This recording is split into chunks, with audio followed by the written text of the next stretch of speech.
انہیں قربانیاں دی۔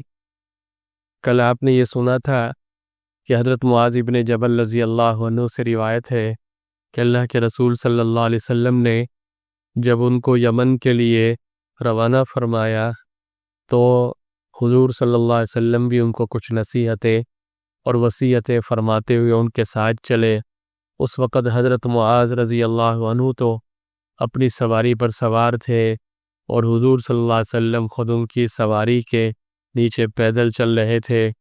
جب آپ ضروری نصیحتوں اور وصیتوں سے فارغ ہو چکے تو آخری بات آپ صلی اللہ علیہ وسلم نے یہ ارشاد فرمائی کہ اے معاذ، شاید میری زندگی کے اس سال کے بعد تمہاری ملاقات اب نہ ہو۔ گویا آپ نے اس میں یہ اشارہ فرما دیا تھا کہ میری زندگی کا یہی آخری سال ہے اور میں ان قریب ہی اس دنیا سے دوسرے جہان کی طرف منتقل کیا جانے والا ہوں۔ اور اس کے بعد آپ نے یہ بھی ارشاد فرمایا شاید ایسا ہو کہ تم میری اس مسجد اور میری قبر پر گزرو۔ یہ سن کر حضرت معاذ رضی اللہ عنہ آپ کے فراق کے صدمے سے رونے لگے۔ جب رونے لگے ظاہر ہے کہ یہ گھڑی اور یہ لمحہ یہ پھر صحابی ہے۔ جی آج بھی آپ نے دیکھا ہوگا کہ بعض لوگوں کو بعضوں سے بڑی محبت ہوتی ہے، جب جدائی کی گھڑی ہوتی ہے، الوداع کی گھڑی ہوتی ہے تو وہ کیسی گزرتی۔ لیکن جو محبت صحابہ نے اللہ کے نبی سے کی ہے، دنیا میں کائنات میں کسی نے ایسی محبت کسی انسان سے نہیں کی۔ صحابہ تو وہ تھے کہ جب آپ صلی اللہ علیہ وسلم کا وضو کا پانی وہ زمین پہ نہیں گرنے دیتے تھے، اپنے ہاتھوں میں لے لیتے، اپنے چہروں پہ مل لیا کرتے تھے۔ آپ کا لعاب مبارک، آپ سے کتنی محبت تھی صحابہ۔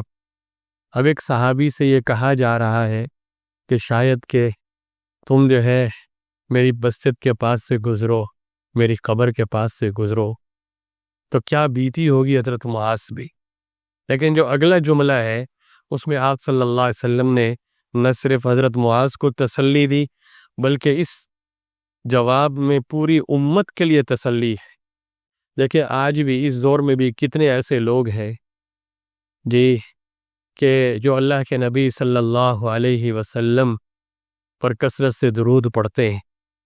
ہمارے دین پوری شریف میں حضرت میاں عبد الہادی دین پوری رحمہ اللہ ان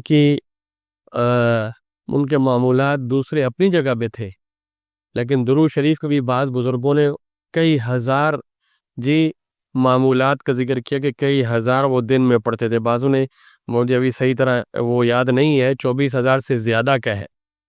تو اللہ تعالیٰ بسا اوقات بعض لوگوں کی زندگی میں برکت ڈال دیتی۔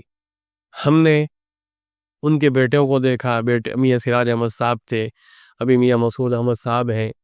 ان حضرات کا جو معمول ہوتا ہے جب قرآن پاک کی تلاوت شروع کرتے ہیں یا جو بھی، تو اب ظاہر ہے کہ صرف اسی میں دھیان ہوتا ہے ان کا۔ وہ اپنے معمولات، بڑی عمر ہو جائے اس عمر میں بھی اپنے معمولات کو ترک نہیں کرتے۔ اللہ کے کتنے ولی اور نیک لوگ آج بھی دنیا میں موجود ہیں جو بہت کثرت سے درود کس لیے پڑھتے ہیں؟ اللہ کے رسول کی محبت میں، کہ اللہ کے نبی کا وصال نصیب ہو۔ تو اس جواب میں ان کے لیے تسلی ہے۔ حضرت معاذ کو آپ نے ارشاد فرمایا، آپ نے یہ فرمایا، اللہ کے رسول صلی اللہ علیہ وسلم نے ان کی طرف سے منہ پھیر کے اور مدینہ کی طرف رخ کر کے فرمایا، مجھ سے زیادہ قریب اور مجھ سے زیادہ تعلق رکھنے والے وہ سب بندے ہیں جو خدا سے ڈرتے ہیں، اور وہ جو بھی ہوں جہاں کہیں بھی ہوں، جو بھی ہوں جہاں کہیں بھی ہوں، اگر ان میں تقویٰ ہے، اللہ سے ڈریں گے تو وہ میرے قریب ہوں گے۔ تو کل میں نے آپ کے سامنے یہ بھی کہا تھا کہ یعنی بسا اوقات ایسا ہوتا ہے درمیان میں فاصلے ہوتے ہیں لیکن محبت ہوتی ہے۔ سید امین گیلانی یہ کہتے ہیں، بجا تم نے کہا وہ گنبد اخضر میں رہتے ہیں۔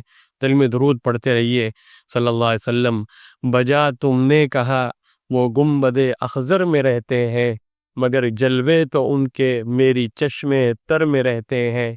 جہاں ہوں رابطے دل کے وہاں دوری نہیں ہوتی، اگرچہ وہ مدینے میں ہم اپنے گھر میں رہتے ہیں۔ شفق میں کہکشاں میں چاند میں تاروں میں سورج میں، شفق میں، کہکشاں میں، چاند میں، سورج میں، تاروں میں، نظر والے یہ کہتے ہیں وہ ہر منظر میں رہتے ہیں۔ یقیناً جہاں رہتے ہیں آقا، جہاں رہتے ہیں آقا، یقیناً باغ جنت ہے، وہ بیوی عائشہ کے حجرہ اطہر میں رہتے ہیں جی صلی اللہ علیہ وسلم۔ تو اگرچہ جسمانی اعتبار سے بعد ہے، مسافت ہے، دوری ہے، لیکن یہاں رہتے ہوئے آدمی مدینے والے کا کام کر لے تو اس کا مطلب یہ ہے کہ یہ دوری نہیں ہے۔ خدا نہ خواستہ آدمی مدینہ میں ہو اور مدینہ والے کا کام نہ کرے تو محرومی ہے۔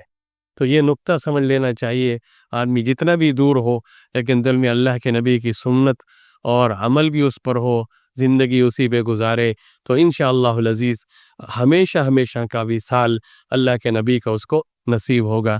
دعا فرمائے اللہ رب العالمین اپنے پیارے حبیب صلی اللہ علیہ وسلم کی محبت بھی نصیب فرمائے، آپ کی اتباع نصیب فرمائے، خوف خدا اور تقوی نصیب فرمائے، رحمتک یا